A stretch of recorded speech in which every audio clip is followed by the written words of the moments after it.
respects, Matt. Follow Matt on Twitter and Instagram at Matt Schneidman, or use the talk and text line at 1-414-799-1973. If I'm in this crummy situation, let's make content out of it. The Matt Schneidman Show is brought to you by Potawatomi Sportsbook. Bet above the rest. Never go corporate. Always go local. Now with Doug Russell. Doug, that's why you need to focus and you do everything that we say. Here's Matt Schneidman on the game. I think me and Matt have a much better feel for each other. Matt Schneidman Show, Wednesday, September 25th. Jordan Love. Still limited. Less limited. The Packers starting quarterback. Well, who I think is going to be the starting quarterback this Sunday against the Vikings. I think who everyone thinks is going to be the starting quarterback. Spoke to reporters today. So did Malik Willis. Jordan Love said he is less limited. So that's kind of the game we're playing now. We're not just saying he's limited. We got to know on a scale of how limited, but he said he's less limited. They're building up his, I guess, participation level, his activity. He said he's definitely moving better than last week. And the last notable thing I took away from the short time I was there for Jordan Love before I took care of some other stuff in the locker room, he said he was pretty close to playing last week. So if Jordan Love is pretty close to playing in a game he doesn't play in, common sense would say he plays in the next game. So I think it's a foregone conclusion, even though the Packers are going to try and make it seem like they're still deciding right up until kickoff. Foregone conclusion is that Jordan Love returns on Sunday against the Vikings. He didn't say exactly that, but I think we can safely read between the lines here, Doug. I know that it's always going to be, as it should be, as it has to be, the first question, especially on Wednesday with Matt in the media auditorium. How many different ways do you guys devise a plan amongst yourselves to try to get Matt to say something about what Jordan's status is? Oh, I'm done asking about it. I didn't even go to Matt LaFleur's presser today. I started in the locker room because I have a story coming out tomorrow morning, basically talking to a chunk of guys in the locker room, double-digit guys, about Aaron Jones, their feelings on him, what it was like being teammates with him, what they think it'll be like playing against him. So I was tackling that while Matt LaFleur was talking. At this point, yeah, the question has to be asked just in case he says something new. And Matt LaFleur knows the question has to be asked. But there isn't really a different way you can phrase it to get a certain answer. They're just going to keep saying he's limited. Jordan Love said he's day-to-day today. They're going to take it by day. And as one of my colleagues said today, he can't wait for Jordan Love to play just so we can be done with this. This daily, he's limited. I mean, listen, it's our job. Everyone cares about the starting quarterback, the franchise quarterback. He's the most important player on the team. So it's understandable. I think everyone gets that these daily updates are going to happen, but there's really nothing new until he plays, because I would be very surprised if they say later in the week, all right, he's off the injury report, he's good to go, or he's not even questionable, he's good to go. My guess is they take it up until kickoff and he plays just to keep the Vikings, quote unquote, guessing, even though I doubt the Vikings are doing all that much preparation for Malik Willis compared to what the Titans and Colts did. So only a couple more days, folks. Only a couple more days. Well, that's the hope, right? I mean, as well as Malik Willis has played, Jordan Love's still the starting quarterback. And, you know, you go back to what made him a $55 million a year quarterback from last season. I mean, he's making the remarkable throws that very few in the NFL can make. And, you know, I'm tired of hearing, oh, it's such a small sample size, such a small sample size. Yeah, it's a small sample size, but I mean, it's who's saying it's a small sample size? It's talking heads like me and guys that have never spent a single day employed as a coach or a scout at any level in their entire lives. The coaches, the scouts, the ones that are in the know and the ones that are writing the checks know that Jordan Love is the guy. He's that guy. He's the one who they hope can lift a franchise to the heights that you can reach in the NFL, which is Super Bowl championships and MVPs. So when I look at some of the remarkable things that he did last year, it's like you can only imagine how good I think this team is going to be once Jordan Love not only gets back into game action, but hopefully he won't get hurt again during the season. and he'll just continue to get better and better and better as far as the knee. As far as his talent, I think it's already there. And it'll be a good test for them against the Minnesota Vikings because Sam Darnold is having a really remarkable resurgence to his career because he's been left for dead a couple of times in his NFL career. Without a doubt, I think it'll be a very intriguing matchup. I mean, there are storylines galore in this matchup. Obviously, from the Packers angle, from the Packers side, the return or, presumptive return, I think that's the right word, of their franchise quarterback is number one. Although I've seen some people throw it out there, and this was mainly in response to the mailbag I had post today on The Athletic. People are wondering whether there's still room for Malik Willis in certain spaces in this offense. And I'm not saying in place of Jordan Love, but the question I got in my mailbag today was, do they have a package for Malik Willis at the goal line to run the read option? And my take on that is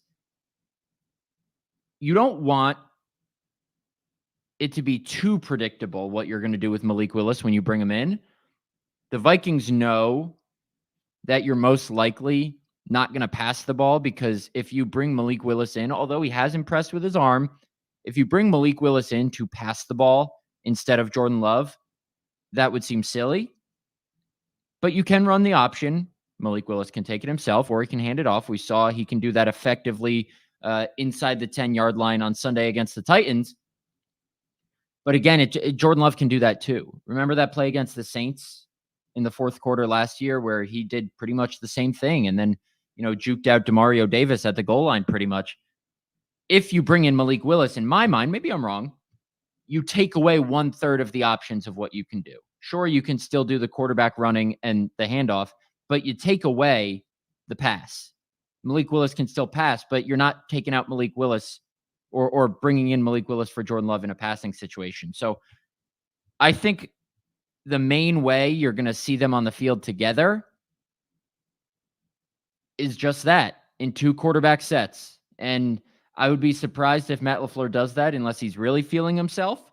That would probably be the main way to get Malik Willis snaps is to have Jordan Love on the field at the same time. And I don't know, is Jordan Love going to motion out wide and, line up at the X while Malik Willis takes the ball? Then is Jordan Love going to motion back under center? Like, it would have to get really freaky to get Malik Willis snaps. My hunch is that it's just, okay, he did some nice things at backup quarterback. It's Jordan Love's turn now. Yeah. We don't need to force Malik Willis into the game.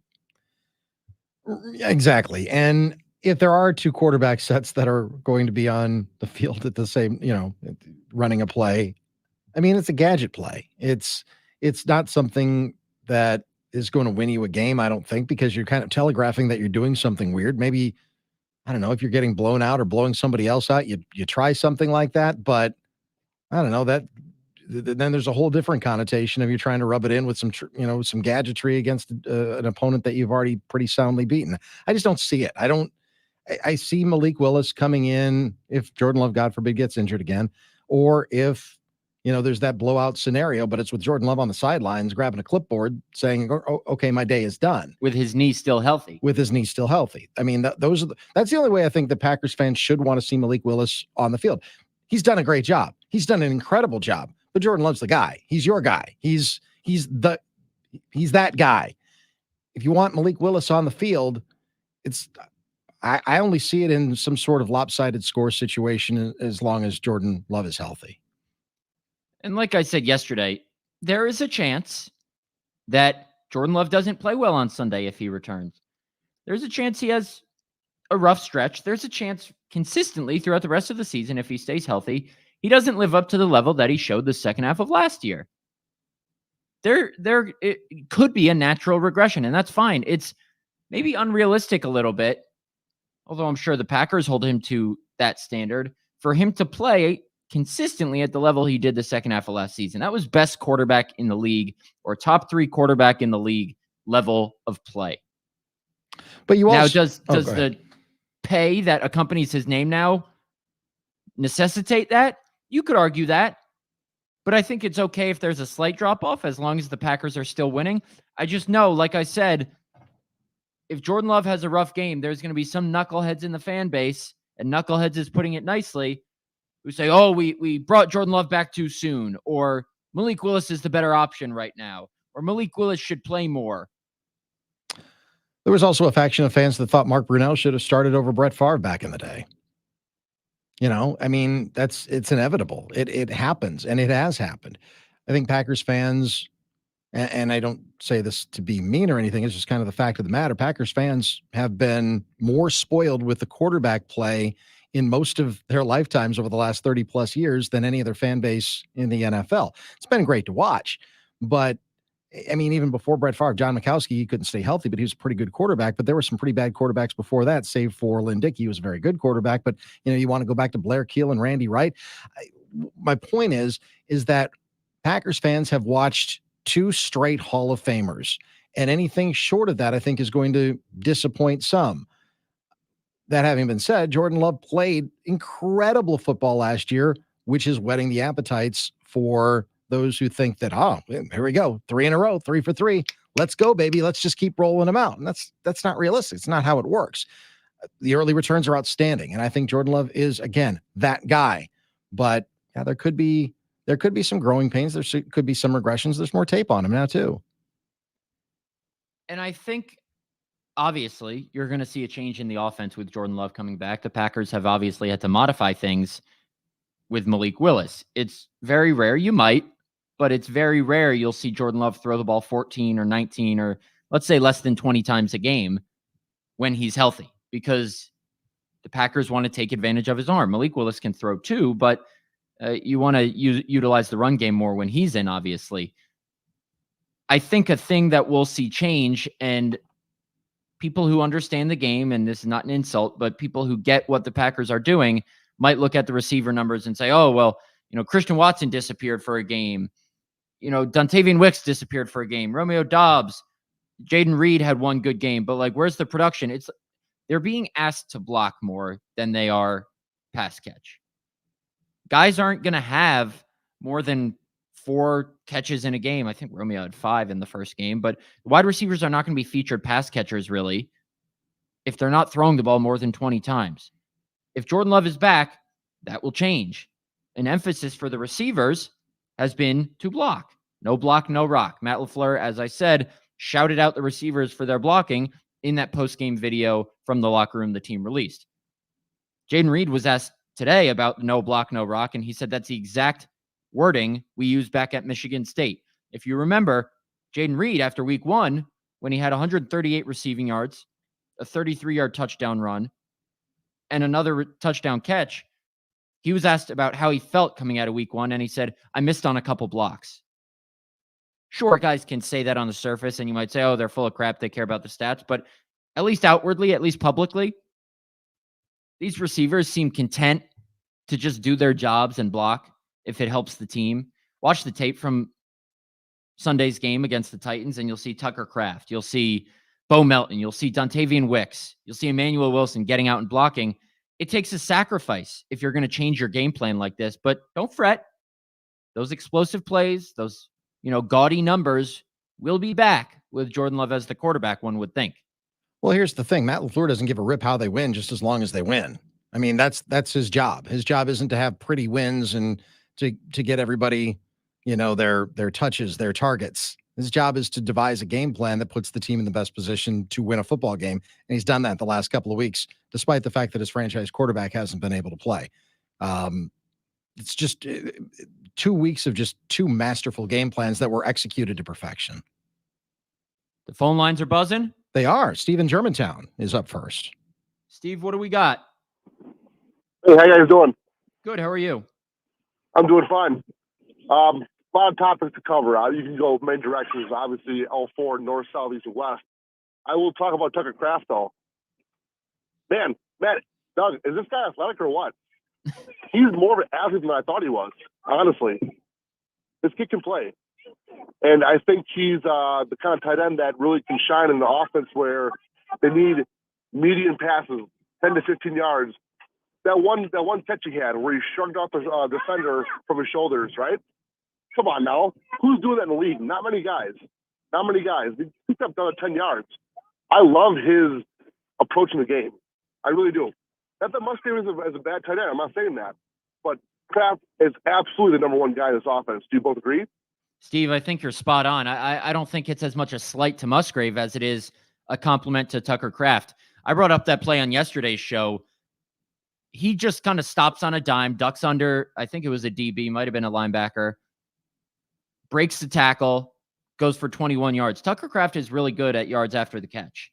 And people in the know, the Greg Olsons, the Baldies, are cutting up film of Tucker Kraft and complimenting his blocking. And I know it's not the most attractive thing. Oh, a blocking tight end.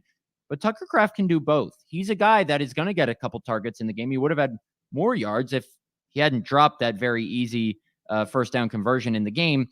But that's going to happen every once in a while. Look at some of these plays, specifically the Malik Willis keeper down the right sideline early in the game. And Tucker Kraft is absolutely manhandling his guy. Then he's breaking tackles, getting downfield. Is he a Travis Kelce? Is he a George Kittle yet? No. But if you're Matt LaFleur, you love the role he plays. He is a chess piece that you can use as a pass catcher, as a blocker. He can do both really well. And that wasn't always the case. You know, we talk to these assistant coaches semi-often. And one thing they said recently is, yeah, Tucker just wasn't a great blocker when he came in. He's really had to improve on that. And Tucker said himself when he first came in, his goal was to be the best blocking tight end in the league. He's obviously not there yet. He's probably got to watch some more Mercedes Lewis tape, but the Packers really have to like what they have. And it just goes to show, sure, when Luke Musgrave and Tucker Kraft first came in, you thought, okay, Musgrave is going to be the pass catcher. Kraft is going to be the blocker. One's a second rounder, one's a third rounder.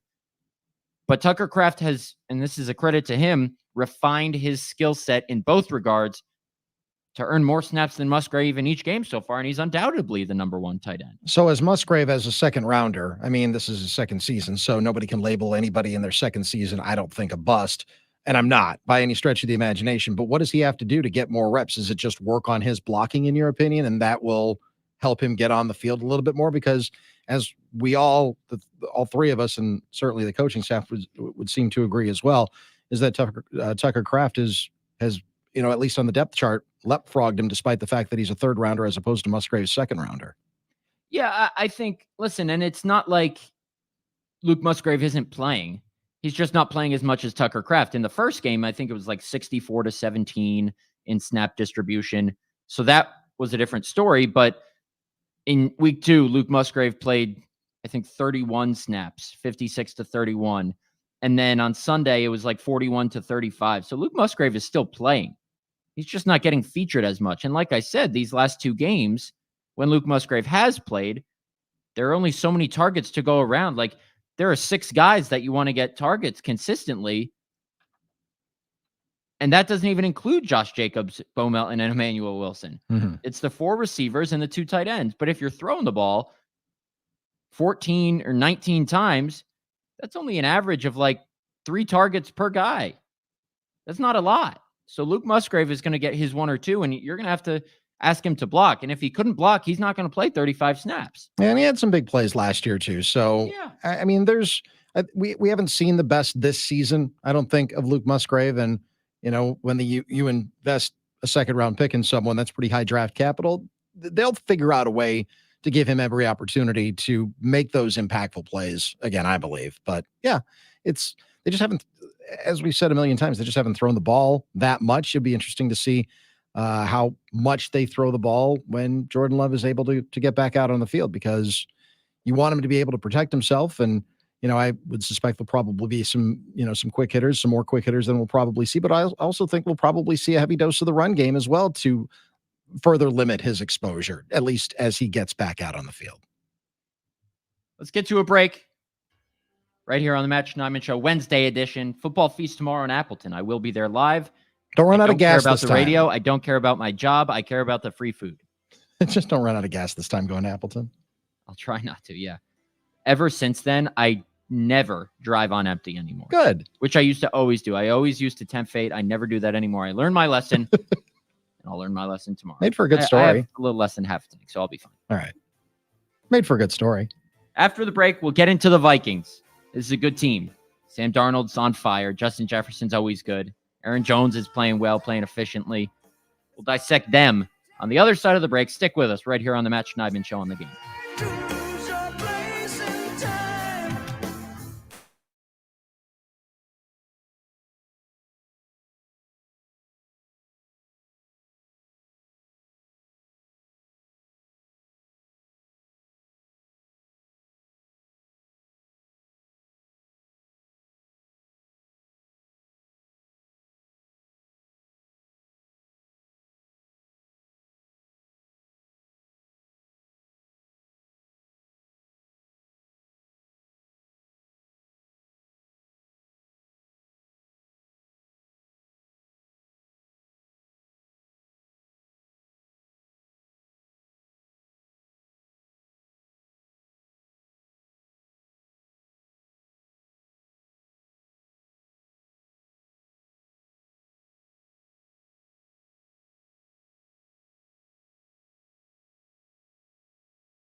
The Matt Schneidman Show is brought to you in part by Miller Lite, the official beer sponsor of the Green Bay Packers. Tastes like Miller time.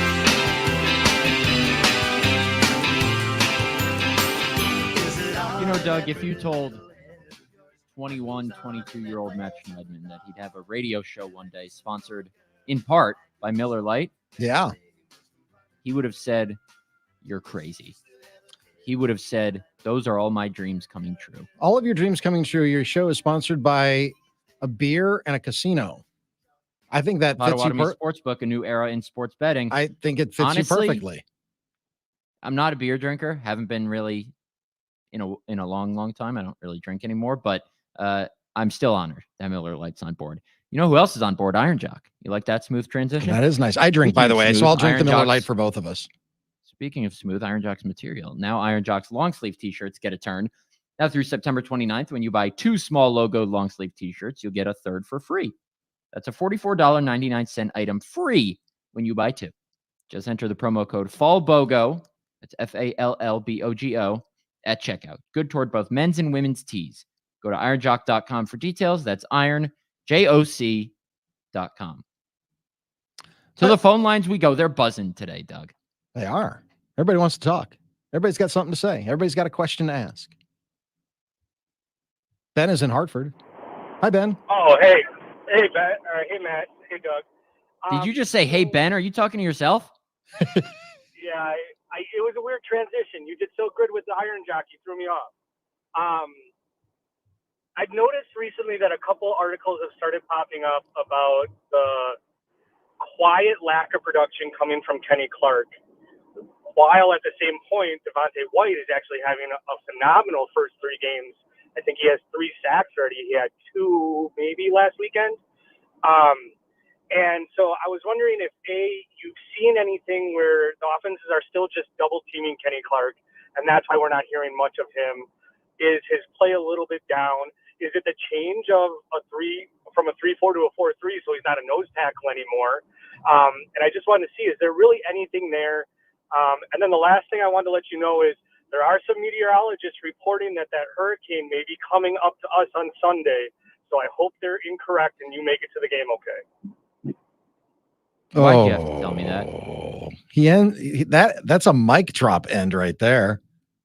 I almost don't even want to Ben. answer your question now. Respectfully, of course. Respectfully. I know there's a hurricane, and if that affects my travel, that's going to be unfortunate. But I'll answer your question anyway. Yeah, I actually was looking today because ESPN Analytics has a double team rate stat, but it's not included on that chart that they have that details pass block win rate, run block win rate, pass rush win rate, run stop win rate for teams and individuals. I think you have to reach out to ESPN Analytics specifically to get that double team rate. So I probably need to do that for Kenny Clark. I haven't watched him specifically on tape, but you're right. The splash plays that we are used to seeing from him just aren't there. Right now, he has a pressure percentage of 9.3%, which is not good. I will say, though, these first 3 games for the Packers have to come with the caveat of, as we've exhausted on this show, first 2 games, they really just kept vertical rushes. They didn't try to wreak havoc in the backfield, per se. They were just trying to contain the quarterback. And you obviously saw them get loose a little bit on Sunday against the Titans. Now, I did notice, obviously, Rashawn Gary deals with double teams. I'm sure Kenny Clark does as well. Just got a massive extension. He's a multi-time Pro Bowler. Rashawn Gary is a perennial Pro Bowl player as well. So I still think it's too early in the season to worry about Kenny Clark. If we're halfway through the season and he's still quiet and the splash plays still aren't there, then we can discuss it. But I'd have to go back and take a look closer at the film to see, maybe Kenny Clark is just eating up double teams and that's freeing up space for Devontae Wyatt. When I watch these games back, unless it's for a specific story that I watch one thing for, I just watch generally and try and look at anything that pops out. To notice everything, you'd have to take 18 hours to watch this tape because, then you're pausing it on Kenny Clark, then you're pausing it on Keyshawn Nixon, then you're pausing it on Josh Jacobs. But I think just from watching it casually, you're not seeing Kenny Clark pop out when you're used to. He's had stretches like this in the past. I wouldn't be worried about it yet. But like with Rashawn Gary, Kenny Clark is the featured guy on that line. So is Rashawn Gary. Rashawn Gary didn't show up in the box score on Sunday, but there are plays where he's pressuring the quarterback. He's eating double teams, and that's just as good. I think, yeah, these guys care about stats because in part it determines how much they're paid if they have incentives, but they're winning games. And I think the smile on these guys' faces in these post-game videos just tells the story of the mood they're in, even if they're not producing. And there are people who do break down tape like that. They're called coaches. And they're the ones who determine, exactly how good or how much improvement a certain player needs. And, with Kenny Clark, I'll be honest with you, I've watched the games kind of the same way that you do, and maybe the same way that fans do to a certain extent as well. And, you just kind of casually see that the production is down a little bit, but there's oftentimes, I would say almost more times than not every time, but more times than not, there's, mitigating circumstance for a great player that isn't producing at a great level. And sometimes it's exactly what you're saying. Sometimes it's something else. Sometimes it's an injury. There's a million different things, but that's why you got to leave it to the coaching staff, and you've got to, kind of trust what they're seeing because they break it down a lot more than we do. There is a less than 20% chance of rain, or about a 20% chance of rain, I should say, when I'm leaving New York City on Sunday morning. So that was an erroneous report. Don't get me scared like that. What's the point? There's rain on Saturday, on Thursday, on Wednesday in New York City. I'm leaving out of JFK first thing Sunday morning. Okay. Now let's check Chicago on Sunday. Precipitation. Okay. Chicago is like a 35% chance of rain. You can land a plane in rain. They do it every day. Right. Now, a hurricane, that's something different. But if it's just raining, if you can there's a land. 35% chance of rain in Chicago at 9 a.m., that doesn't sound like a hurricane to me. And the hurricane's on the East Coast. They land planes in snow. Well, you'll be fine. You'll be fine. Okay. Let's dive into the Vikings a little bit. You want to know who's the NFL leader through 3 weeks in touchdown passes? Sam Darnold. I know that's not the, end all be all. I think he ranks 13th in EPA per dropback, 16th in EPA per passing attempt. He has 2 receivers tied for first in the NFL in touchdown catches in Justin Jefferson and Jalen Naylor, who, by the way, was a college roommate of Jaden Reed's at Michigan State. Xavier McKinney today, unlike Keyshawn Nixon, fun fact, Keyshawn Nixon has a rule that during interviews, he does not talk about an upcoming player that he's facing. I don't know why exactly. Maybe he doesn't want to give them bulletin board material. He doesn't want to be misconstrued before a game. He doesn't want to heap praise on them to seem like the weaker opponent. But Xavier McKinney had no problem doing that. Xavier McKinney said of Sam Darnold, he's been a really good quarterback. He's not making a lot of mistakes. He's putting the ball on point for his guys to be able to make plays after the catch. He's doing a lot of good things for his team, for that offense. And we've got to find ways to create opportunities for us to be successful and be able to get the ball back. Packers have done that well, but they're not facing a quarterback who makes the level of clumsy decisions like Anthony Richardson and Will Levis. Sam Darnold has thrown 2 interceptions, 1 each in the first 2 games. So there will be opportunities probably. This guy's playing well. Playing really well, and he's minimizing mistakes. That was the one knock of Sam Darnold coming out of college, because he could make the spectacular play. He could make the spectacular. A USC guy. Absolutely. You would know. Oh, I saw a lot of Sam Darnold, and I yelled at that television a lot watching Sam Darnold make stupid mistakes coming out of college. But you also saw the talent. He's got a big arm, and he reminded me in a sense of a poor man's Brett Favre coming out of college, from the sense that, yeah, he can make that incredible throw that just makes your eyes just pop out of your head, but he can also make some really stupid mistakes too. What they've been able to do, what Kevin O'Connell's been able to do, is minimize those stupid mistakes that plagued Sam Darnold, certainly while he was in college, but I think more prominently once he got to the NFL, because as we all know, once you get into the league, everybody's faster, everybody's bigger, everybody's better than what you saw in college. Even if you're playing, at a Power 5 school, like, in the Pac-12, back in the day of the Pac-12, when Sam Darnold was playing for USC. So once he got to the league, he really struggled, despite the fact that he was a number 3 overall pick. You minimize some of those mistakes. He's older, he's mature, he's been around the league a little bit more.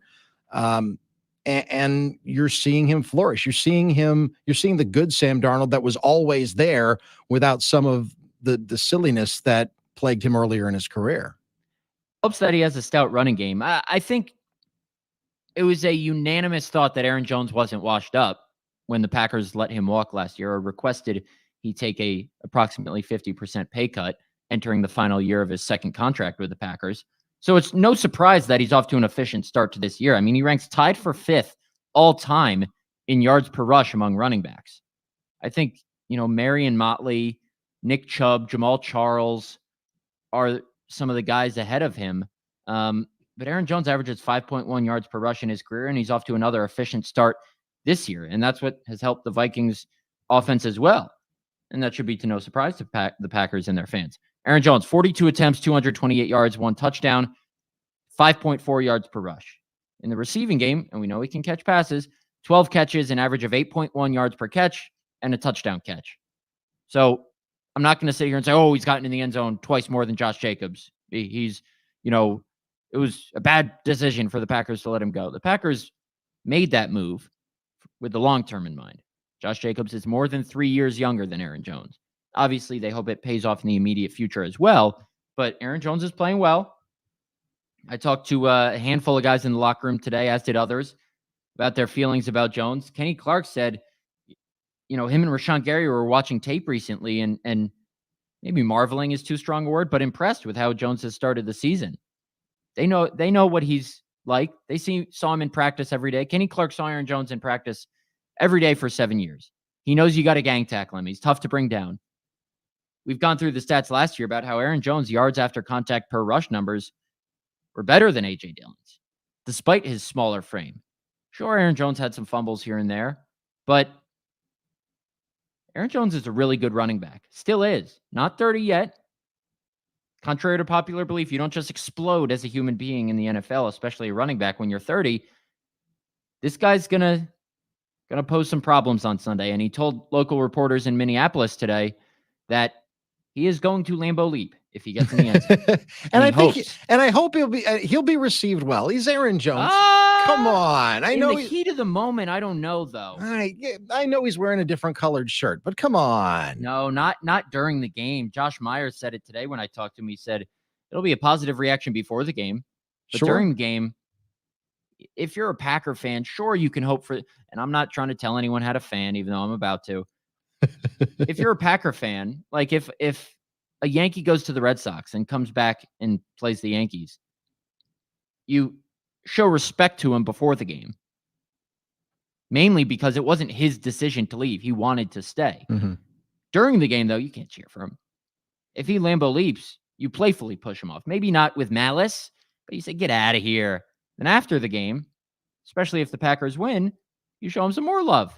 But you can't cheer for him during the game. I suppose, but once the touchdown is scored, and he's just going to come up and say hello to his fans. Because listen, everybody who walks into that stadium should just love Aaron Jones. I think the big knock on him last year, and one of the big reasons that the Packers wanted him to take a pay cut, was he missed half of last season with injuries, as well as obviously, you mentioned his age. He's almost 30 years old. He'll be 30 on December 2nd. You hope he doesn't score if you're a Packers fan, but if he does, there's nothing he can do about it. If he comes up and says hello, I hope the Packers fans embrace him, because he was the heart and soul of this team. He's just the best citizen that you could ever imagine for the city of Green Bay for the 7 years he was here. And he'll be Packers royalty once he once he retires. He'll be I don't know if they have ballots. He'll be a first ballot Packers Hall of Famer. And he will get his all-time Green Bay flowers. He just happens to be wearing the wrong shirt right now for Packers fans. Oh, he's undoubtedly, sorry, not undoubtedly a first ballot Packers Hall of Famer. Now, yeah, they don't have official ballots, but inducted in his first year of eligibility, which is not 5 years after he retired, 4 years for the Packers Hall of Fame. He is third in rushing yards all time in Packers history, fourth in rushing touchdowns. Like I said, fifth all time in the entire NFL in yards per rush. He's an all-time great. Yeah. All-time great. And he's only trails, I think, Amon Green and Jim Taylor, maybe. Give me a second to pull up the Packers all-time rushing leaders list here. Speaking of Amon Green, he'll be the next guest on the Green and Gold Legends series at Potawatomi Sportsbook. So we're just going through all the best Packers running backs. Right. Yeah. That's I'm all on we're Green doing. as number one, at least on the list. I'm on Green's number one, I think. Number 1 in rushing yards, I'm on Green. Yep. And I'm on Green's number 2 in touchdowns. Okay. With 54. Aaron Jones is 45. Rushing yards, I'm on Green 83.22. Jim Taylor 82.07. Aaron Jones 59.40. So he's among the greats, Aaron Jones. He's a franchise legend. You can say that without a doubt. Kenny Clark today said, I can only imagine the standing ovation they're about to give him. Aaron is a model teammate, model guy. There's a story, one of the most telling stories about who this guy is. And I could go on and on about Aaron Jones. You will be able to find Bigfoot easier than you'll be able to find someone with something bad to say about Aaron Jones. In 2022, Keyshawn Nixon's mom was battling cancer. Mm-hmm. Rich Bisaccia has since said that she is cancer-free. That was a while ago. I hope she's still doing great. In 2022, for that December 19th game against the Rams, I believe it was a Monday Night Football game, frigid at Lambeau Field. Keyshawn Nixon's mom, I remember talking to her for a story at the time, said her body reacted unfavorably to the cold while she was dealing with cancer. So she came to the game. She was all bundled up, and she had a ticket for the family section in the stands. Aaron Jones found that out and said, you know what? Get up in the indoor suite with my mom and my brother.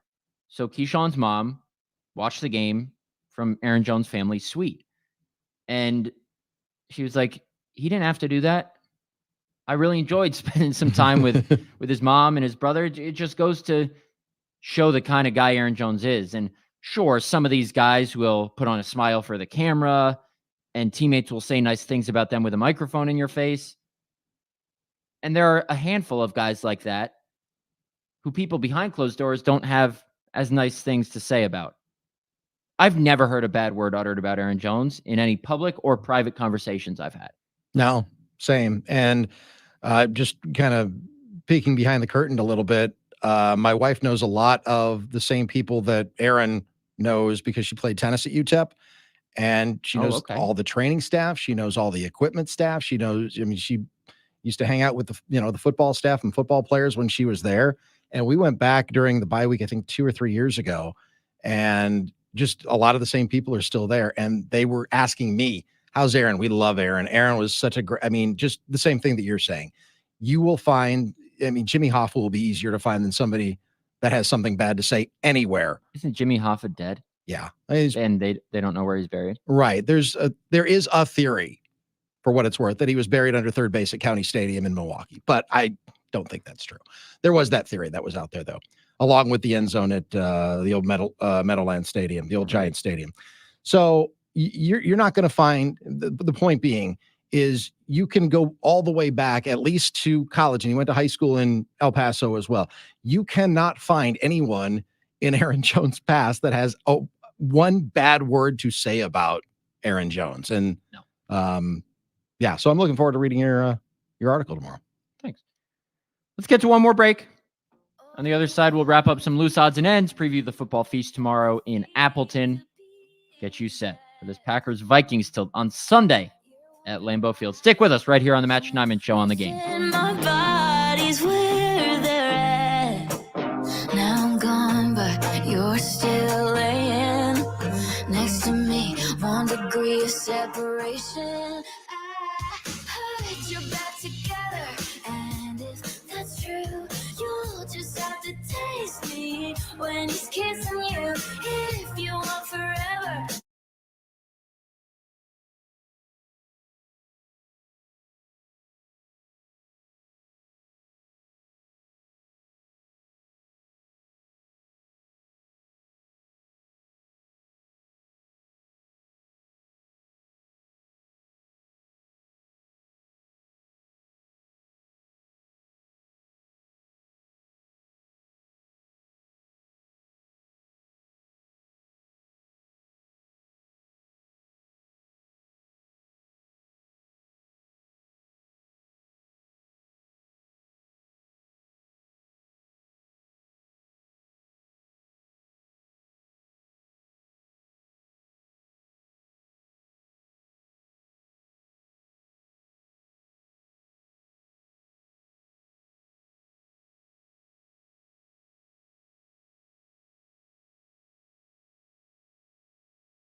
here on the Match 9 show Wednesday, September 25th. I don't know what's going on with the stream right now. I see Double Doug. Let's fix that.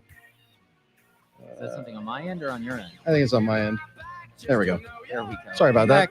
Let's run through Nobody the needs injury Double report. Doug. Double Doug isn't bad. I'll take some Double Doug. Packers injury report today. It's going to seem worse than it is. It was a CVS receipt to start last week, and then only Carrington Valentine, Jordan Morgan, and Jordan Love were out. Today, Jordan Morgan was the only non-participant. Carrington Valentine returned in a limited capacity. Also limited were Jair Alexander with a quad, Kenny Clark with a toe. Elton Jenkins was limited because of a rest day. Tucker Kraft was in a red non-contact jersey with a shoulder injury. He re-injured in Sunday's game. Jordan Love obviously limited with a knee. He should rebrand to Mr. Limited. Russell Wilson is Mr. Unlimited. Jordan Love could be Mr. Limited, make some money off that. He might need some money. Just kidding. Luke Musgrave limited with a quad. Josh Myers shoulder limited. Jaden Reed calf/quad limited. Zach Tom limited with a quad. Boy, a lot of quad injuries. Carrington Valentine limited with an ankle. So if you're limited on a Wednesday, that's a probably good sign for your availability. Jordan Morgan, I think we got the sense from how Matt LaFleur discussed the injury when it happened against the Colts. You could tell, even though he wasn't going on IR, it was probably going to be a multi-game absence. The Vikings have some injuries too. Jordan Addison returned to practice after missing 2 games limited with an ankle. Garrett Bradbury, DNP with an ankle. Kenny Clark, we talked about Kenny Clark earlier in the show and how he hasn't really made any splash plays. He hasn't really been seen much. He has gotten the better of, and that's putting it lightly, of Garrett Bradbury over his career. So maybe this is a get-right game for Kenny Clark if Garrett Bradbury either doesn't play or is banged up. Jonathan Bullard, defensive lineman, limited with a knee. Sam Darnold, full participant. Camus Grugier-Hill, believe I'm pronouncing that correctly, limited with a knee. Josh Oliver, the tight end, limited with a wrist. Ivan Pace Jr., their impressive young linebacker, DNP with an ankle. Dallas Turner, their first-round outside linebacker, limited with a knee. And Jay Ward, the safety, DNP with a knee. Those are all estimations because the Vikings only held a walkthrough. So decent injury situations for both teams, but I think both teams are going to be relatively healthy. Getting Addison back would be big. I know Jalen Naylor has stepped up, but getting Addison back, he's a guy who had some success at Lambeau Field last year. And then obviously the guy that the Packers defensive game plan starts and ends with, who is not on that injury report, is Justin Jefferson. We talked yesterday about how do you attack him? How do you attack Justin Jefferson with Jair Alexander one-on-one? Do you have him follow him? Do you give Xavier McKinney over the top? Packers have a couple options, but that's where the defensive game plan starts and ends. You got to limit him. He's one of the best in the NFL at what he does, and he can take over a game, as the Packers have seen firsthand in the past. Yeah, and that's one of the reasons, because they've limited so many of the mistakes that Sam Darnold has made earlier in his career. But when you've got those wide receivers and Addison really coming into his own, not on the level of Jefferson yet, but I don't know who is. Jefferson's just special like that. Nope. But I think that Addison is one of the better number 2s that there is in the NFC right now. And is that your USC bias, though? A little bit. Yeah, probably. Yeah, maybe. That's okay. Maybe a little. But he's, talented player, though. A little USC by the way, Wisconsin plays USC on Saturday. I'm not liking that at all. Do not care. Okay. Do not care for that. What's that? You sounded a little raspy. Yeah. Well, I'm not. I don't really. I don't like Wisconsin and USC playing it against each other, but that's neither here nor there. But Jordan Addison, we saw it when he was in college, and certainly we saw it, through his first season with the Vikings as well. He's a talented player. Again, not on Jefferson's level, but that's why one of the big reasons why not only is Minnesota 3-0, they're blowing teams out right now. We got some texts on the Nicolay Law Talking text line, 414-799-1973. There's probably not time to get any new texts in, but let's get to what we have. From the 262, talking about Aaron Jones. Great guy, but he's the enemy during the game. That's a fair perspective. I respect that. Let's see. Brett in the 262 writes, I'll miss Jonesy, and he hopefully becomes a Packer Hall of Famer. Well, no, hopefully. He's going to be a Packers Hall of Famer. He will be. But I won't miss his big game fumbles or being caught on big plays in the playoffs. He mentions 2020 and 2021. And then last year when San Francisco played in the divisional round last year. So I forget. So the fumble against the Buccaneers was bad, obviously. Mm-hmm. The play last year that you're talking about where he rips off that long run, like a 53-yard run against the 49ers. I think the DB chasing him would have gotten him anyway if he didn't cut back. And B, I forget if this was reported or Jones came out and said it himself, but he said he re-injured his hamstring on that play. So that's probably why he had to kind of pull up and cut back, because that hamstring injury he dealt with for a large portion of last season reoccurred on that play, he said. Now, is that instance part of the reason why they moved on, because he was too fragile? Maybe. Josh Jacobs certainly hasn't had a clean bill of health, but that's not an excuse for those two plays. But I don't think Aaron Jones just chose to cut back on his own. It's a story for a different day. Discussion for a different day, I should say. And then Zach in the Yoop, I assume he means the Upper Peninsula, the UP. I would imagine. Spelled it Y-O-O-P, but Zach in the Yoop. So shout out Iron Mountain. Is Aaron Jones' brother going to be in the end zone to help him out? I don't know if Alvin will be there. Alvin's not playing in the CFL anymore, is he? Not that I know of. He could be. I wonder if they still give the Joneses priority seating. I wonder if they still have their suite. Probably I'd assume not. Not. I wonder if Alvin will still get a first row seat wherever he wants, like he had in Dallas, right where Jones scored his touchdown in the playoffs last year and threw him the ball. I mean, there's a way. So Jones is a family in Green Bay here. Absolutely. And, if he wants to overspend, perhaps on a front row seat, there's ways of getting a front row seat at Lambeau Field. I would imagine they know people. They've got that connections. family has the money to be able to do that. I would think so. Yeah. Aaron's not undercompensated. Put it that way. No, he's not. I don't know if the Packers win or lose. I'm picking them to win 24-21, but a prediction I'm fairly certain in is that Aaron Jones will get in the end zone. That's just how these things work. Okay. I think Jimmy Graham caught a touchdown pass in one of his first games back with the Bears. Oh, Jimmy at Lambeau Graham. Field. Aaron Jones is scoring. Yeah, another on Packers Sunday. legend. Oh. Aaron Jones is scoring a touchdown on Sunday. Okay. I think you heard it here first. Breaking news. I can hit the breaking news sounder if you want. I don't know if that's necessary. Probably not. We got the football feast tomorrow. Oh, yeah. Yeah, probably not necessary. Probably not necessary. Football feast tomorrow from Appleton. I'll be on there with all the usual suspects. I'll be driving down there mostly for free wings. And then on Friday, we're off. We'll have a best Sunday, of. We'll have something for you. We'll have something for you, just not me and Doug live. Sunday game day. We appreciate everyone for listening. For Doug, I'm Matt. We'll talk to you tomorrow.